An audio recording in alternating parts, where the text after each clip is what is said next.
So hello everyone, welcome to Engineers Career Point platform. So आज का जो मेरा वीडियो है आप लोगों ने यहाँ पे पढ़ी लिया है related to the Haryana public service commission में जो असिस्टेंट इंजीनियर की 54 वैकेंसीज आया था, जिसमें से ओनली 25 स्टूडेंट्स को ही 25 कैंडिडेट्स को ही फाइनली सेलेक्ट किया है और उसमें से 29 वैकेंसीज जो है वो बैकलॉग बच गया है। तो मेरा आज का जो डिस्कशन है वो इस टॉपिक से रिलेटेड है। मेरी इस पूरी वीडियो को ध्यान से सुनना, क्योंकि हरियाणा के अंदर इस टाइम पे जो वैकेंसीज आ रही हैं, ह्यूज वैकेंसीज आ रही हैं, ऑलमोस्ट हर डोमेन में वैकेंसीज आ रही हैं। IT इसमें असिस्टेंट प्रोफेसर की आ रही हैं, B&R की भी आने वाली हैं, उसके बाद आपका ये IT प्रिंसिपल का आया है। 29 वैकेंसी जो बैकलॉग है, इसका भी नोटिफिकेशन आप एक्सपेक्ट कर सकते हैं अगले 1 या 2 हफ्ते के अंदर अंदर। ध्यान से सुनना मेरी इस पूरी वीडियो के अंदर, क्योंकि आपके बहुत सारे डाउट्स क्लियर हो जाएंगे इस वीडियो को सुनने के बाद। सबसे पहला डाउट आपके दिमाग में आ रहा है कि सर अब इलेक्शन है अक्टूबर में और इतना ज़्यादा वैकेंसीज आ रहा है, और अगर सपोज एक केस हम ये लेके चलते हैं कि अगर सपोज सर जो अपना गवर्नमेंट चेंज हो जाती है तो ये सारी की सारी नल एंड वाइड हो जाएंगी। ऐसा नहीं होता बच्चे, पब्लिक सर्विस कमीशन के केस में ऐसा नहीं होता है। हाँ, अब जितना भी इसमें इस टाइम पे नोटिफिकेशन आ रहा है, ऑब्वियस है इसका जो एग्जाम्स है आपका इलेक्शन से पहले नहीं होगा, इलेक्शन के बाद होता है। प्रोसीजर मैं आपको बता देता हूँ। पब्लिक सर्विस कमीशन क्या करता है, प्रॉब्लम कहाँ पे आती है कि अगर during the code of conduct या ड्यूरिंग द इलेक्शन पीरियड अगर कुछ नया करना है, कोई एग्जाम डेट लेनी है या कुछ भी ऐसा करना है, तो प्रोसीजर लंबा है, उसमें डिले होते हैं। लेकिन नॉर्मली क्या होता है कि अगर किसी को सिस्टम को चीज़ों को फेयर रखना और करवाने अगर एग्जाम, तो पब्लिक सर्विस कमीशन क्या करता है, वो सारी परमिशन जो रिक्वायर्ड है वो पहले ही लेके रख लेता है। मतलब सबसे जिसमें सबसे इंपॉर्टेंट पार्ट होता है वो डेट्स का, राइट, कि प्रीलिम इस दिन हमने करवाना है जी, मेंस इस दिन करवाना है, चाहे इलेक्शन से 5 दिन पहले भी क्यों ना करवाना हो, उसमें भी हो जाते हैं एग्जाम। ये हुआ है, पहले भी हुआ है। असिस्टेंट एनवायरमेंट का engineer during code of conduct ही हुआ है लोकसभा इलेक्शन के दौरान। तो पहला डाउट कि ये नल एंड वाइड होगा, एग्जाम होंगे नहीं होंगे, वो सारे फैक्टर्स दिमाग से निकाल दो, क्योंकि जब भी पब्लिक सर्विस कमीशन की तरफ से नोटिफिकेशन आते हैं तो वो पूरे होते हैं। आप किसी भी स्टेट का उठा के देख लीजिए, कोई स्पेशली केस हुआ होगा कि जिस केस में वो नल एंड वाइड हुए हैं गवर्नमेंट चेंज होने के बाद, अदरवाइज ऐसा कोई रीजन नहीं है, राइट। तो इस कारण से ये थॉट्स दिमाग से निकाले। मैं अभी एक एग्जांपल दे रहा हूँ आपको, मैं रिसेंटली हुआ पंजाब के अंदर। पंजाब पब्लिक सर्विस कमीशन ने 1100 समथिंग, मतलब 1000 प्लस का जूनियर इंजीनियर का वैकेंसीज पिछली गवर्नमेंट में आया था, और उसका जो प्रोसीजर है कंप्लीट हुआ है नई गवर्नमेंट के अंदर, राइट। तो ये चीज़ें दिमाग से निकाल दीजिए कि ये नल वाइड हो जाएगा या ये सारे फैक्टर्स होंगे, ये लेंगे ही नहीं, ये तो सिर्फ ये कर रहे हैं। बहुत सारे दिमाग में डाउट्स आ रहे हैं, तो सारे फैक्टर्स दिमाग में निकाल दीजिए, राइट। अब दूसरा हम लोग डिस्कस करते हैं इस असिस्टेंट एनवायरमेंट इंजीनियर के लिए, जिसने ये बहुत बच्चा मोटिवेटेड था बिफोर द सिलेबस कम।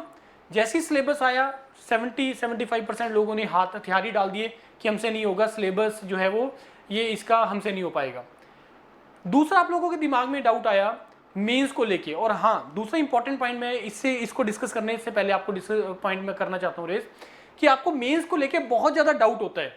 दिमाग में ये आता है कि ये तो क्या करते हैं कि हरियाणा के अंदर स्पेशली मेंस एग्जाम लिख दिया और नंबर नहीं देते और पूरी वैकेंसी फुल नहीं करते हैं। अगर पूरी वैकेंसी फिल ना करना होता तो शायद इसके नोटिफिकेशन के बारे में, री नोटिफाई और बैकलॉग क्लियर करने के बारे में न्यूज़ ना आती, राइट। तो इस कारण से ये फैक्टर्स नहीं है, फैक्टर्स कुछ हो रहे हैं। फैक्टर्स जो रोल प्ले करते हैं कि आप लोगों को भाई राइटिंग प्रैक्टिस नहीं है। अभी असिस्टेंट एनवायरमेंट इंजीनियर में जो CP से यूरोपीडिया से कुछ 7-8 कैंडिडेट सेलेक्ट हुए हैं, उनके साथ इंटरेक्शन कर करके मैं आपको डालूंगा और वो आपको क्लियरली बताएंगे मेंस का स्ट्रेटेजी, भाई मेंस कैसे क्रैक करना वो क्लियरली बताएंगे। और इसमें मैं अपनी कोई प्रेज नहीं कर रहा अपने प्लेटफॉर्म की, उन्होंने क्लियरली बोला है कि सर आपने जो टिप्स दिए थे मेंस क्रैक करने के, हमने उसको फॉलो किया है, जिस कारण से हमारा एग्जाम क्रैक हुआ है। और उसमें जो सबसे बड़ा रोल है वो आपका राइटिंग प्रैक्टिस का है। अब सोच के देखो कि इन पंचायत राज सबसे पहले हुआ मेंस के, या लेक्चरर वाला शायद नए एग्जाम पैटर्न से हुआ, फिर पंचायत राज हुआ, फिर असिस्टेंट एनवायरमेंट इंजीनियर, 3 ही हुआ। अगर मैं पर्टिकुलरली टेक्निकल की बात करूं, इस एग्जाम से अलावा अगर आप सोचोगे, जितने भी आप लोग प्रिपरेशन कर रहे हैं, तो जितने भी एग्जाम आप लोग देते हो सारे ऑब्जेक्टिव देते हो, आपको सिर्फ आंसर फाइंड करना है, रिकॉल करना है, याद करना है।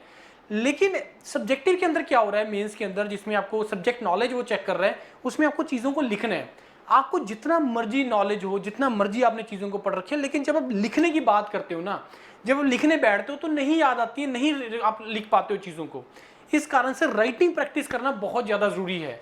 राइटिंग प्रैक्टिस, फिर उसके बाद 15 क्वेश्चन आपको अटेम्प्ट करने थे। अब उसमें से कितने आपको मैक्सिमम करने चाहिए, कितने मिनिमम आपको करने चाहिए, सो दैट कि तुम्हारे मार्क्स बन जाएं, आपका क्वालिफाई है। क्योंकि हरियाणा इस चीज़ को लेकर बहुत रिजिड है कि अगर आप उनका क्राइटेरिया फुलफिल नहीं करोगे तो वो नहीं रखेगा। It's very simple and straight. ये आपको मानना पड़ेगा, किसी और को दोष देने से पहले आप अपना देखो कि क्या जिनके क्वालिफाई मेंस के बाद नहीं हुए, क्या जस्टिफाई आपका कर सकते हैं कि यस, जब आपको वो स्टूडेंट्स का इंटरेक्शन में डालूंगा यूट्यूब पे, उनको सुनना, फिर आप अपने आप को कंपेयर करना कि आप क्या लिख के आए हो मेंस के अंदर और जिनका सिलेक्शन हुआ है वो क्या करके आए हैं। अब कंपेयर करना कि यस ये क्रैक होना था यार, इस तरीके से होना था।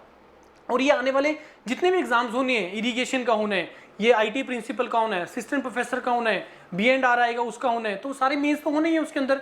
तो वो स्ट्रेटेजी आपको जो फॉलो करनी है, जो आपको बताएंगे कैंडिडेट जो सिलेक्ट हुए हैं, और हम फिर से अगेन बार बार रिपीट एक ही चीज करेंगे कि लिखना बहुत ज्यादा जरूरी है, उसी के थ्रू आपका होगा। अब ज्यादा ना और डिस्कशन करेंगे इसको रिलेटेड, मैं एक और बात दोबारा से इसको चीजों को और डिटेल में आपको बताऊंगा मैं।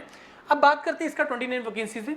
तो जो भी आप लोगों ने उस टाइम पे एग्जाम भरा है, आप रेडी रहो, बहुत ही जल्दी अनाउंस होने वाला है। मोरलेस सिलेबस वही रहेगा, मोरलेस एग्जाम पैटर्न वही रहेगा। तो आप लोगों को बस वही करना है कि आप लोगों को अपना तैयारी रखना है। कैसे तैयारी रखना है वो आपको सिंपल क्लियरली, जो हम आपको पैरामीटर्स देंगे, जो हम आपको टेक्निक्स देंगे, उसको फॉलो करना है। अपना दिमाग ज़्यादा नहीं चलाना है और आपको उस स्ट्रेटेजी को फॉलो करना है। अगर आप ऐसे कर दोगे तो एग्जाम निकाल दोगे। नॉट ओनली दिस एग्जाम, कोई भी एग्जाम, चाहे वो इरिगेशन है, चाहे वो आपका आईटी प्रिंसिपल आएगा, चाहे वो आपका नया एग्जाम असिस्टेंट प्रोफेसर का। असिस्टेंट प्रोफेसर में भी 4-5 ब्रांचेस के लिए हम लोग बहुत ही जल्द बैच लॉन्च करने वाले हैं, राइट। और कोई भी और एग्जाम आएगा तो आपको उस प्रोसीजर को फॉलो करना है, राइट। तो मेरा ये था कि आज मैं आप बताऊं कि इसके लिए आप लोग रेडी रहो, बहुत जल्दी अनाउंस होने वाली है। मे बी 1-2 हफ्ते के अंदर अंदर अनाउंस हो जाएगा, क्योंकि इसका कहीं से हमें इन्फॉर्मेशन मिला, तो मेरे को लग रहा कि मैं आपको इसको इन्फॉर्मेशन आपको प्रोवाइड करनी चाहिए, और इसके थ्रू आपका जो है आप आगे प्रोसीड कर सकते हैं। और आप इसको लेके सीरियस रहिए इस एग्जाम को लेके, क्योंकि स्टिल 29 वैकेंसीज आर ह्यूज। अगर 54 में से 25 ही फिल हुआ है तो 29 में से सोचो यार कि अगर तुम अच्छा नहीं करोगे या तुम अगर अच्छा करोगे तो सिलेक्ट हो जाओगे। तो कंपटीशन तो मैं बोलूँगा है ही नहीं है, क्योंकि आप लोग मेजॉरिटी लोग उस चीज़ को फॉलो ही नहीं करते हो जिस तरीके से तुम्हारा मेंस का एग्जाम जो है वो क्रैक होना है, राइट। जुड़े रहिए ECP के साथ, योरपीडिया की टीम्स के साथ, और ऐसी बहुत सारी और इनसाइट्स और अपडेट्स हम आपको प्रोवाइड करते रहेंगे। Thank you very much and all the best to all of you.